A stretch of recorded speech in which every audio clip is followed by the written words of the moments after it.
Affairs. Berkowitz is my name and politics is our game, and we will be doing lots of politics and public policy this evening because we have as our guest John Tillman, who really knows a great deal about, well, he knows a lot about policy, public policy, of course, because it's called the Illinois Policy Institute. And you can find out more about that, if we don't say that enough, by going to illinoispolicy.org. If John says something that you find a bit irritating, he doesn't get enough mail and email. And so he would enjoy having constructive criticism. So if you find something that he's a bit off on, and a lot of people think that, not me, we've had John here so often because we think John is generally right about everything. And there are a few people I say that about, very few, so he should be highly complimented. Anyway, you can reach John on, that's Tillman at illinoispolicy.org, right, John? That's correct. But I wait for those emails anxiously. So this show, we're taping this on November 20th. We're heading into Thanksgiving. People will be watching perhaps some before Thanksgiving, some after. But we're just about a year away from the general election for President of the United States. And John seems to think this is going to be an important election in 2012, and probably an important race leading up to that for the Republican primary. Because you think, being a liberty guy, there's this paradigm between liberty and progressivism, right? That's exactly right. I think if you look at the way public policy works in our society is organized, you have the progressive paradigm versus the liberty paradigm. And the way I explain this, on the progressive side, you have the public employee unions, mostly the private sector unions. You have all the government workers and all the people, nonprofits who benefit from government, receive money from government. You have the trial lawyers and all the people that are involved in the trial bar who use government and law and regulation to have a very aggressive bar against the private sector. All of them are aligned against the rank and file, the average private sector entrepreneur, worker, and investor. And in the middle, kind of like Switzerland, you have the crony capitalists, the Fortune 1000 companies, who give money about 50-50 to both Republicans and Democrats, trying to stay out of the fray. And what essentially happens is the progressive... It's like their protection. They're buying protection. That's exactly right. A guy stands out to your car, and you know you're going to a White Sox game or a Cubs game, depending, and the guy says, "Hey, mister, there'll be some bad guys coming along and they may wreck your car. Right. How'd you like to pay me $5 to watch your car to make sure it doesn't get wrecked?" That is pretty much how it works. This is the Republican and Democratic parties now substitute that for that kid who said, "Hey, mister, why don't you give me $5,000, $10,000 to make sure your company doesn't get wrecked?" And the companies being run by people who have generally they're amoral. Would you agree? They're immoral. They have no philosophy. They say, here's $5,000 for you, Democrat. Here's $5,000 for you, Republican, and that's sort of what goes on. So those people, there's nothing the Democrats or Republicans can do. They just get their money. But there are people who are independent, who people say control the election, because say roughly you have 40% hardcore Democrats in this country, and maybe 45% hardcore Democrats, 45% hardcore Republicans, depending, if it's not like 2008, if it's a regular year. And then you got 10%. They're kind of like it's the court. The Supreme Court is the Kennedy court. These are the people who are the Kennedy court. They decide the election, not Justice Scalia, not somebody like Breyer, not your four people who are hardcore Democrats on the court. A little secret here, a dirty little secret. There are 4 hardcore Democrats on the court. There are 4 hardcore Republicans. And then there's this guy Kennedy, who's kind of a mushy moderate. Yeah, he's more Republican than Democrat, but he's nobody you would say, John, you wouldn't say he's a liberty guy, right? No, I would not say that. All right, so Kennedy basically determines all the important decisions that go before the Supreme Court. So there's 10% of the people in the public who are independent. They pretty much determine who will be president every time there's a close election, which these days is somewhat frequent. Yeah, the whole point I'm getting at between the progressive paradigm and the free market liberty paradigm, and I agree with the basic premise you've laid out, which is, and I use different numbers, about 1/3, 1/3, 1/3, but there's what I call the persuadable middle. It's the persuadable middle who come in and out of elections every 2 years and are surface skimmers. They're not hardcore. And I don't mean surface skimmers in a pejorative sense. I just mean they're living their life, they're raising their family, they're working in their business, they're going to work every day, they're contributing to their community, and they have rational ignorance about politics because they don't think it's worth their time except for every 2 years. And you're saying they're right. When you say rational ignorance, that's an important point. Yes. Given benefits and costs, it makes sense for them to be ignorant, to not spend a lot of time on this. Yes. Because the likelihood that their vote would affect the election is very low. Well, elections are decided by one vote. Yeah, but the irony and the difference between these folks is generally not that big. So It's rational for them to be ignorant. It's even rational for them not to vote. Would you agree? Well, that's their perception. I would disagree with that perception. It is rational. They should be engaged, and the public should be much more engaged than they are. No, I do believe the public should be much more engaged. You want them to be, being an idealist, but you know what I've just said is true. I do. You don't want to admit it because you're like a politician here, and if you admit it, nobody's going to give your organization money. They say, my God, that guy doesn't think people should vote. And that's not what we said. I'm not saying they shouldn't vote. I'm saying if they look at benefits and costs carefully, it doesn't make rational sense. It's irrational for them to vote. I vote almost every time because I get a consumption benefit. That's what we called it as an economist. I get a joy out of going to the voting booth. When my kids were younger, they'd let them in. They're not supposed to. And they'd get to punch the thing. Right. And that was a hell of a lot of fun, okay, right? Yeah, my daughter's been voting for me for years. But the likelihood that my vote would affect any election, even Gore v. Bush, is really small. And the difference between Gore and Bush, look, and George Bush, folks forgot this, he ran on the proposition that in terms of foreign policy, we should basically leave people alone, right? Right. And he didn't do that. So my point is, it's rational not to be involved, it's rational not to vote. And you agree with me, don't you? Of course, I have to agree with you. We want to move on from this topic. So, this man understands the show. I do understand the show. The point, though, is that the old saying, no man is an island. None of us as an individual decide elections. It's what we all do individually to partner with others, whether it's in our businesses, in our community and civic life, or in our political activism life, where you really make a difference. The persuadable middle decide elections. How well those on the progressive paradigm versus those on the free market liberty paradigm persuade the persuadable middle determines elections. In 2008, President Obama did a better job of that. The question for us for 2012, in what I think is a key fulcrum election that will, we're in the middle of a long process right now where we're having a huge debate in our general society about what the proper role of government is and what kind of society do we want. Do we want a society that is a government that pursues the agenda of ever-expanding government dependency, where the government draws more and more people into a dependency on government for their food, their shelter, their clothing, their education, and now their health care? Or do we want to go to an empowerment and opportunity society, which is what the country was founded on and what the liberty paradigm is? And theoretically, each party lines up with one of those. The problem I have is that the Republicans are often wrong. They say they line up with that, but they don't behave that way once elected. And this is one of the great challenges and why I think the Republican primary has been so interesting and instructive in this area. And why do you think it changes once they're elected? And who would you give as the prime example of a Republican who ran on the proposition of agreeing with what you said and then reversed himself or herself once he or she got elected? I won't pick any particular Republican. Well, there's several. Yeah, just give me an example. I'll give you an example. I would say President Bush. President Bush, who did many things right, but he ran as a traditional conservative Republican and became the biggest spending Republican in the history. The biggest spending president since Lyndon Johnson. The Medicaid Part B entitlement program, expanding an entitlement program that was already going bankrupt. That was domestic spending. I'm talking about pure domestic spending. Pure domestic, you're saying that he was the biggest domestic spender? Increase in domestic spending outside of LBJ? Since LBJ. Prescription drugs, the steel tariffs, No Child Left Behind, massive expansion of the federal government's role in the private sector and in our life. What did they say? He liked to play big ball? Was that something big? Yeah, sadly, he's playing big ball, but he's doing it with the citizens' taxpayer dollars. And of course, he's going against the very premise of what theoretically he got reelected in 2004. Yeah, I think was that on foreign policy reasons because people liked his Iraq policy so much? I think that's part of it. Why did they? But did they also maybe like what he was doing on the federal side?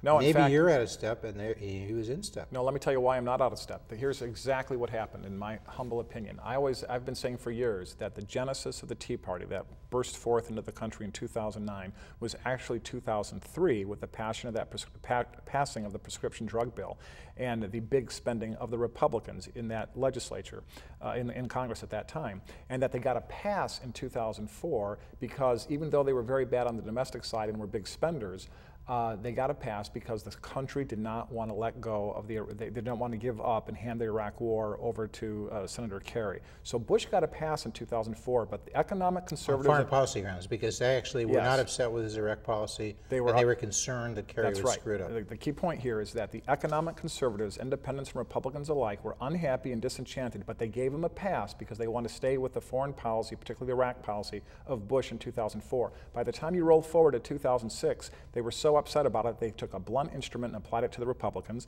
They did it again in 2008 and applied it to the Republicans. And they've done it again in 2010 by applying it this time to the Democrats. The thing that is animating the electorate, both independents in particular and Republicans, has been the same for all of those election cycles. Unhappy with big government spending, out of control debt. So as you look at the Republican primary now, again as of November 20th, the conventional wisdom would say that Mitt Romney is way ahead, even though the polls don't have him way ahead. The polls have him close in Iowa with Newt Gingrich. The polls have him close nationally with both Gingrich, well, somewhat closer with Perry. So the polls have it somewhat close, but people say Romney is going to get it because he has enough of the establishment, not all the establishment, and he has the money, he has the organization, and most important for the Republican Party, it's his turn. Because he ran once before, he didn't get the nomination, and he should get it now. Just like John McCain ran when it wasn't his turn in 2000, but then it was his turn in 2008, so they gave it to him. The Republican Party is kind of what's noblesse oblige. I mean, it is a gentleman's party, right?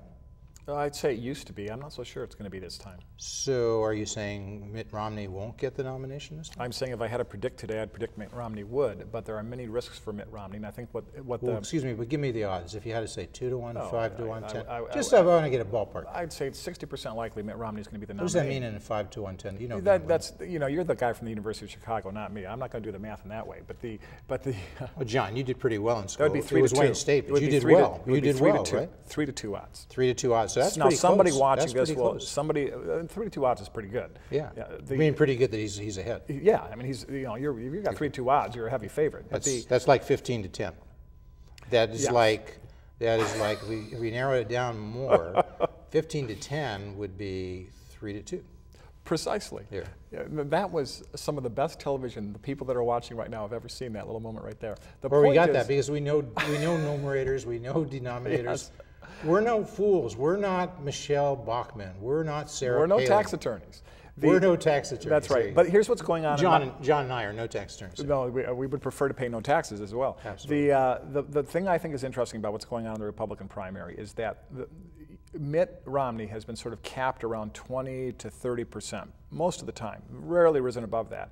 What you see rising and falling are the electorate endorsing people who have a very clear, bold, distinguishing vision and material structural reforms. And then they have their own personal issues, their fallibilities, and they fall by the wayside. But what's interesting to me is what's animating this Republican electorate, the 70% of it that's not going for Mitt, is people who are bold in vision and bold in policy remedies. I think the Republican electorate in particular knows that's what's necessary. So that says the Republican electorate wants to give a good look to Newt Gingrich, because he's the idea person. He's the guy who can react at least and say, here are some bold ideas.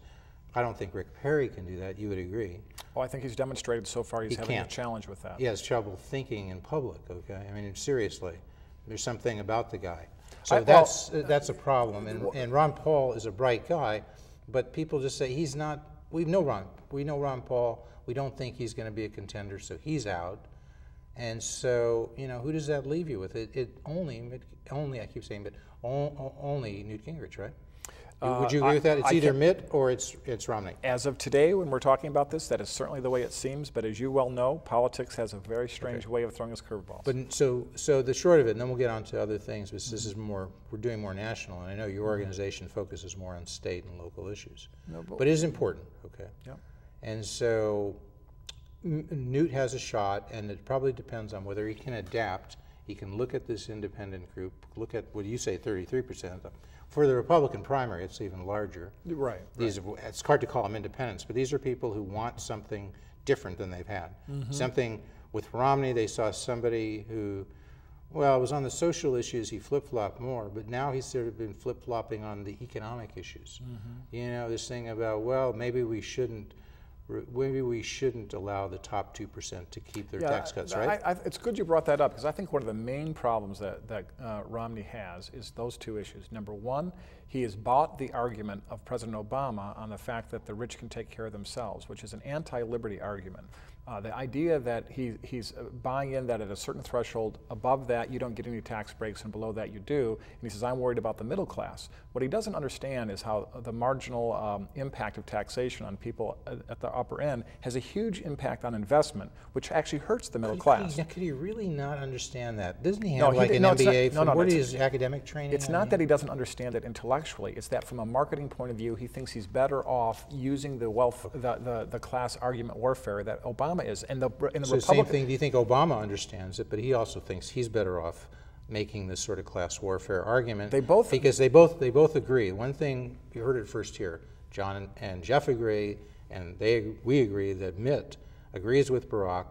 The country would be better off to have people who had a stronger incentive to work, save, and invest. That would be the high-income people keeping their tax cuts. But Barack and Mitt agree that people voting for them may not think so much of that idea, so they have to pander to that group and say, no tax cuts for the top 2%. Not new tax cuts, but you don't even get to keep your old ones. I don't know if I've ever said this on your show, Jeff, but I think you've succinctly put it correctly. Okay. There you go. That was very good. The other thing that I think is hurting Romney in terms of appealing to the sentiment of the Republican primary voter today is his inability to fully repudiate Romney Care in Massachusetts. He is stubborn on that, and it's killing him. And it just fascinates me that he can't seem to do it. Could you draw some distinctions there? Because he says, what is it, 8 to 15%, or is it 20%, of people in Massachusetts would be covered by his proposed and now legislated health care program. Is it 20% or is it 8%? It's a much smaller number than we project in the United States for people to be benefited by Obamacare, right? Or largely affected by Obamacare. All of that is irrelevant to how this affects the Republican primary electorate as the way they and how they process his being the architect of Romney Care. What is relevant to the Republican primary electorate about Governor Romney's position is that he chose a state experiment that gave the power to the state, not to the patient. He chose a state experiment that consolidated healthcare policy decision-making among state bureaucrats and forced individuals to participate in a state mandate to buy insurance. That is what has irritated the Republican electorate, and that's what's hurting him. That's the key point. The mandate and the fact that remember, one of the things, no, hold on a sec. This is really an important thing, I think. Governor Romney chose a state experiment that was government-centric. He did not choose a state experiment that was free market, patient-centric, that empowered people. He empowered the government. The voters in the Republican primary get that. But he was focusing, along with the electorate in Massachusetts, on perhaps the 15 to 30% of the population who you and I would probably agree have significant problems under the current healthcare system. And the question is it better to solve it by what Governor Romney did by empowering government, or is it better to solve it by empowering that 15% of the people who need the help through a program that helps them independently, with their own focus, make the decision? But you would give him credit for at least limiting that to the 15 to 30% who require some assistance, unlike Obama, who in an effort to address legitimate problems. Yes, I would give Governor Romney credit. So unlike Obama, he didn't limit it to 15 to 30%. He says, look, this whole nation is going to be affected by this. So you would give him a lot of credit for that. I give Governor Romney. That's a distinction. I give Governor Romney credit for being less hurtful than what President Obama did. Yes. Well, but you would agree that people who, for instance, have pre-existing conditions, people who have chronic diseases. I'm not arguing that point. They have problems under the current healthcare system. Absolutely. You understand that? Of course. And these are things that can't necessarily be solved by the individual. If you have somebody who's got a chronic disease and they're born with that, and you know it's going to be difficult for that person, if they're lucky enough to start with coverage, to keep coverage. If they start with a company when they get older and they have that chronic disease and they leave the company, they're almost never going to be able to get it again. Certainly not as an individual. You agree with that? There's no That's argument a problem, about that. right? Absolutely. Okay. No one's arguing that. The question is it you better? Agree that there are low-income people who just have trouble scraping up enough to pay for any kind of health care coverage so they can get by. These are people with legitimate problems. You agree with that, right? Of course. Okay. Of course. And Nobody's you can't just say arguing the free market's going to solve that. There's probably going to have to be a certain amount of government intervention to solve that. Now, you may want to minimize the government intervention. You may want to incentivize individuals and empower them, and all of those things. But you agree with what I just said. Those are people with problems, and it's probably going to require some amount of government intervention, right? I would not use the phrase government intervention. It requires government policies that would allow people to take advantage of the free market system through empowering them through, say, for example, insurance supplements. So we give the way food, let's just take food stamps as an example. Poor people, food is not delivered to their house by the government. They get food stamps. We don't want people starving in our society. We want to help people that are having, the people that are truly in need. We want to help those folks get a leg up and get their life back in order. So you're saying the food stamp program is a good program because we didn't start government grocery stores. In a sense, that's a good program. Nor did we regulate. We empowered individuals. They get what is essentially a John food voucher. Tillman came out for food stamps. This is making news. Yes, right. Your ability to recharacterize things I say into a different way, Jeff, is always fun. I'm trying to make a living doing this show. We talked about it before. Why do you blame a guy who's trying to make a buck? I didn't say I blamed you. I said your ability to twist it is always fun. The if point, that's though, what's necessary to make a buck. The point, at my expense, right? The collateral damage, John. You know what? It's not the first time I've been in someone's blowout zone. The point is it better to have that person choose where to buy the groceries in a program that is transparent and holds them accountable to do the right thing, or is it better to have a government-run program and regulate all the grocery stores for everybody? Healthcare is no different. Good segue. So over to the state side, on the education example, right? If we followed what we do there, we would obviously have school vouchers, school choice. We would give people who have low incomes, or even modest incomes, maybe even middle-class people, instead of saying you must go to this public school to get the government assistance, paying for your thing. Right. Here's the $15,000 we spend in the city of Chicago. That's what we spend, folks. Ask Rahm Emanuel, would one person in the mainstream media have the guts at the next press conference to stand up and say, is it true, Mayor, that in the city of Chicago, the board that you appoint, the board that you oversee, knows that we spend $15,000 per kid per year? Is that true? And do you think we're getting our the bang for the buck? When you think about it, as a friend you of agree mine, with me? That's true. $15,000 per kid per year. That's about right. But in the city of Chicago, it understates the cost because the city of Chicago only graduates 50%. Right. So to provide a graduate, it's about $30,000. So what he does is Emanuel can't get himself to say on this set and anywhere else that he supports school vouchers. He can't, but he says he supports charter schools. Right. The same thing that Barack Obama on this set. In 2002, Barack said he would support vouchers if that was necessary. In 2003, when he was running for the U.S. Senate, he no longer.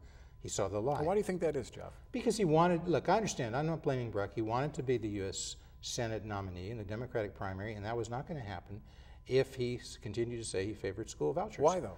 Because the Democratic primary and the Democratic primary voters are affected by the unions who control much of that, and they're not going to have a person who says he favors school vouchers be their nominee.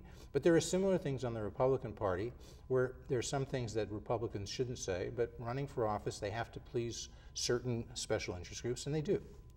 I don't want to get off on that. The point is here, Rahm Emanuel says, okay, he wants charter schools, doesn't want vouchers, but he can't even get that, okay? Because he doesn't have the moxie to stand up to the Chicago Teachers Union president and say, I want it now. We want the, look, and he's made this Veronica Salt? What? I want it now, Veronica Salt? Or whatever, okay. I don't get these literary illusions. But Willy Wonka and the Chocolate Factory. All right. See, she said, I want it now. Okay. But the point is, you agree with me. We should expand the charter schools substantially. Absolutely. Instead of making this fuss about 7.5 hours, 5.5 hours, screw that. We'll have people decide what they want if they go to a charter school that has 7.5 hours, because that's what they want, that's what they'll get. If they have 5.5 hours. Instead, adopting this cockamamie analysis that most of the media says, oh, Rahm is doing so well, give him an A, give him an A. He's been there almost 200 days. Basically no progress in having more charter schools. He's now got no progress in having a longer school day. Maybe next year they'll have it, but they're going to have to pay substantial sums to get it. And everybody says, Rahm is doing just wonderful. So wonderful that he won't even come on this set and answer a few questions. He'll go on Chicago Tonight because they, look, I've got a lot of good friends there and they're good people, but he'll go on there because they go easy on him, okay? And so if you're Rahm, that's the dirty little secret here in Chicago. Well, of course. If you're Rahm, why would you go in a place where they're going to give you a hard time? But most importantly, for you and the Illinois Policy Institute, you say there should be more charter schools. You prefer to have school vouchers, but if you can't get that, you'll take that. This is a great. We only have a few minutes, so we got to be fast. I'll be quick. Charter schools have transformed the lives of tens of thousands of kids in the city of Chicago. There's a myth that Chicago children can't compete because there's too much social dysfunction in the city of Chicago. That is a myth. But the number is 30,000 per year now. You would like to see 100,000. Absolutely. I'd like to see the whole system charterized. Well, which we're of not, course, we're not moving toward it. But let me make this but point, you're Jeff. trying to get that. Jeff, let me make this point because this is crucially important for your viewers to understand, is that people in the suburbs in downstate tend to think that Chicago kids can't perform. That is a myth. Every time a Chicago child, on average, is given a chance to perform in a quality educational environment, they kick butt. 9 of the 10 top performing open enrollment schools, high schools in the city of Chicago are charter schools. They're competing on par with some suburban and downstate schools. These are kids from the same neighborhoods that go into the open enrollment traditional public schools that are failing. So kids can't compete if they're given a chance. Somebody needs to put pressure on ROM to say, okay, we've had 30,000 charter school students now for a few years. It's not going up dramatically. ROM, if you want to turn this around in 4 years, you better get 100 to 150,000 at least. And we hope to see that happen because there's been a liberalizing in the good sense of the word. You would like to see the Chicago Tribune editorial board say that, but we haven't seen them, right? The charters. Have they come out and say you have 150,000 students in 2 years? I can't say that, but I think they've generally. They really think they favor charter schools, you know. They've generally speaking been very favorable of the charter school reforms. Yes, but they won't say you need to get 150,000 students in there. They're rather casual about this, while we've taken a whole generation, almost 2 now. Reform in Chicago public schools started at least in 1995. 17 years, the kids aren't learning how to read. What does it take to get the Tribune up on its high horse and do something? If you go back and read the Tribune's editorializing on the voucher bill that we almost had passed in the spring of 2010, you will see they were quite passionate about it and wrote in a very aggressive way on it. All right, so we only have a few minutes. We're going to continue to speak as the credits roll, but I very much want to thank our guest, John Tillman. I hope you'll come back very soon, John. I will. So you made some key points on the national issue. I did want to do more on state and local issues. We'll come back to that, but I think those are important. That paradigm you're talking about is really key. That liberty progressive paradigm, right? Right. Well, that's what the founding of this Would country. you say that to Newt Gingrich? Do you think you should send him an email to say today? Because I don't think Newt understands that. Do you agree? I'm not sure if Newt But you understand that. Why don't you call up Newt and somebody close to him? I'm serious, you're smiling, and say, look, I made this point. You can be president. You can be the nominee. You can change this country. Well, I had lunch with Newt earlier this year before the presidential cycle started, and I think Newt's got some pretty interesting ideas. Did you communicate this important message to him? We talked about a variety of topics. This was many months ago. We talked no, about but this is important paradigm. Well, I'm not going to talk about the details of what we talked about, but what was interesting about the lunch is that there are very few people that have the breadth of knowledge and expertise on policy and history of Newt. The key for Newt is going to be whether or not he can consolidate it and get it done in a presidential election cycle, and sort of shed the demons. Call up, since you're so buddy with Newt, why don't you send this book over to him, School Choice, The Findings by Herb Wahlberg. It's 2007. People it's a great book by Herb. Oh, there's not a lot of evidence that charter schools outperform traditional public schools. Vouchers in Cleveland and Milwaukee and other areas aren't working. Here it is. It's right here. Get this to these folks. 9 out of the top 10 high schools in the city of Chicago open enrollment charter schools. All right. And so repeal this income tax increase that went on the corporate level too high, on the state level, and there'll be burst of economic activity in Illinois. You agree, right? I would agree with that, yes. And there should be Republicans who are saying that. I don't hear them saying that.